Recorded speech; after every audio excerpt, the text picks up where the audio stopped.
B J പിയിൽ പുനഃസംഘടനയൊക്കെ കഴിഞ്ഞു. ഇതിന് പിന്നാലെ പാർട്ടിയിൽ അമർഷം പുകയുന്നു എന്നുള്ളതാണ്. മുരളീധര സുരേന്ദ്ര പക്ഷങ്ങളെ വെട്ടിയൊതുക്കി എന്നതിനപ്പുറം ഈ പാർട്ടിയിലെ സാമുദായിക സമവാക്യം തകർത്തു എന്നാണ് പുറത്തുവരുന്ന ആക്ഷേപം. പുതിയ ഭാരവാഹി പട്ടികയിൽ 4 പേർ മാത്രമാണ് ഈഴവ വിഭാഗത്തിൽ നിന്നുള്ളത്. നടപടിക്കെതിരെ നേതാക്കൾ ഉടൻ കേന്ദ്ര നേതൃത്വത്തിന് പരാതി നൽകും.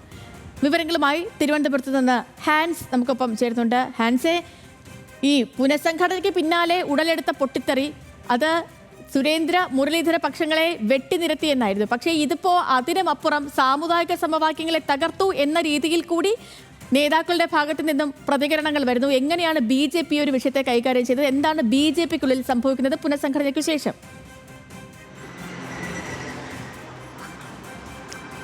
സേതു, ബി.ജെ.പിയെ നായർ ജനതാ പാർട്ടിയാക്കാൻ സംസ്ഥാന അധ്യക്ഷൻ രാജീവ് ചന്ദ്രശേഖർ ശ്രമിക്കുന്നു എന്നുള്ള വിമർശനമാണ് പ്രവർത്തകർ പ്രധാനമായും ഉന്നയിക്കുന്നത്. അതിനവർ ഒരു കണക്കും നിരത്തുന്നുണ്ട്. അത് ഇങ്ങനെയാണ്: ഇതുവരെ 27 അംഗ സംസ്ഥാന ഭാരവാഹി പട്ടികയിൽ 17 പേർ നായർ വിഭാഗത്തിലുള്ളവരാണ്.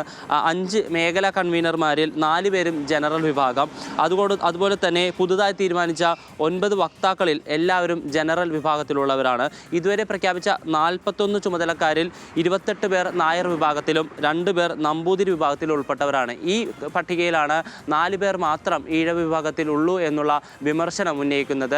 ഹിന്ദുക്കളുടെ ഐക്യത്തിന് വേണ്ടി പ്രവർത്തിക്കണമെന്ന് പ്രസംഗിക്കുമ്പോഴും അത് പാർട്ടിയിൽ നടപ്പിലാകുന്നില്ല എന്നുള്ള വിമർശനവും കൂടി പ്രവർത്തകർ ഉന്നയിക്കുന്നുണ്ട്. കഴിഞ്ഞ നിയമസഭാ ലോക്സഭാ തിരഞ്ഞെടുപ്പ് എടുത്തു നോക്കുകയാണെങ്കിൽ വലിയ രീതിയിൽ വോട്ട് ശതമാനം ബി.ജെ.പി. വർദ്ധിപ്പിച്ചിട്ടുണ്ട്. ഈ വോട്ട് ശതമാനം വർദ്ധിപ്പിക്കാനായത് ഈഴവ വിഭാഗത്തിൻ്റെ വോട്ട് കൂടി ലഭിച്ചിട്ടാണെന്നാണ് CPIM-ൻ്റെ അടക്കം വിലയിരുത്തൽ. അതുകൊണ്ട് തന്നെ 2026 നിയമസഭാ തെരഞ്ഞെടുപ്പ് പിടിക്കണമെന്ന് അമിത്ഷാ അടക്കം പറയുമ്പോഴും കേരളത്തിൽ സംസ്ഥാനത്ത് വരുന്ന 27% ഈഴവ വിഭാഗത്തിൻ്റെ വോട്ടില്ലാതെ ഇതെങ്ങനെ നടപ്പിലാകും എന്നുള്ള ചോദ്യമാണ് പ്രവർത്തകരടക്കം ചോദിക്കുന്നത്.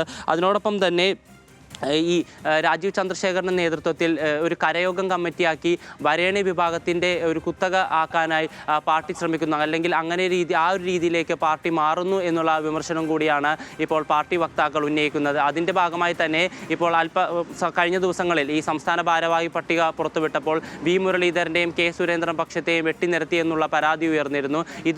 ഇതുകൂടി ചൂണ്ടിക്കാണിച്ചുകൊണ്ട് കേന്ദ്ര നേതൃത്വത്തിന് പരാതി നൽകാൻ ഒരുങ്ങുകയാണ് പ്രവർത്തകർ. അതിനോടൊപ്പം തന്നെ വരും ദിവസങ്ങളിൽ ഈ യുവമോർച്ചയിലും പുനർസംഘടന ഉണ്ടാകും. ഇതിലും ഇത്തരത്തിൽ വെട്ടിയൊതുക്കൽ ഉണ്ടാകുമെന്ന പ്രതീക്ഷയിലാണ് മറ്റ് പ്രവർത്തകർ. ആ ഒരു സാഹചര്യത്തിൽ തന്നെ തങ്ങളുടെ എതിർപ്പ് കടുപ്പിക്കാൻ തന്നെയാണ് പ്രവർത്തകരുടെ തീരുമാനം.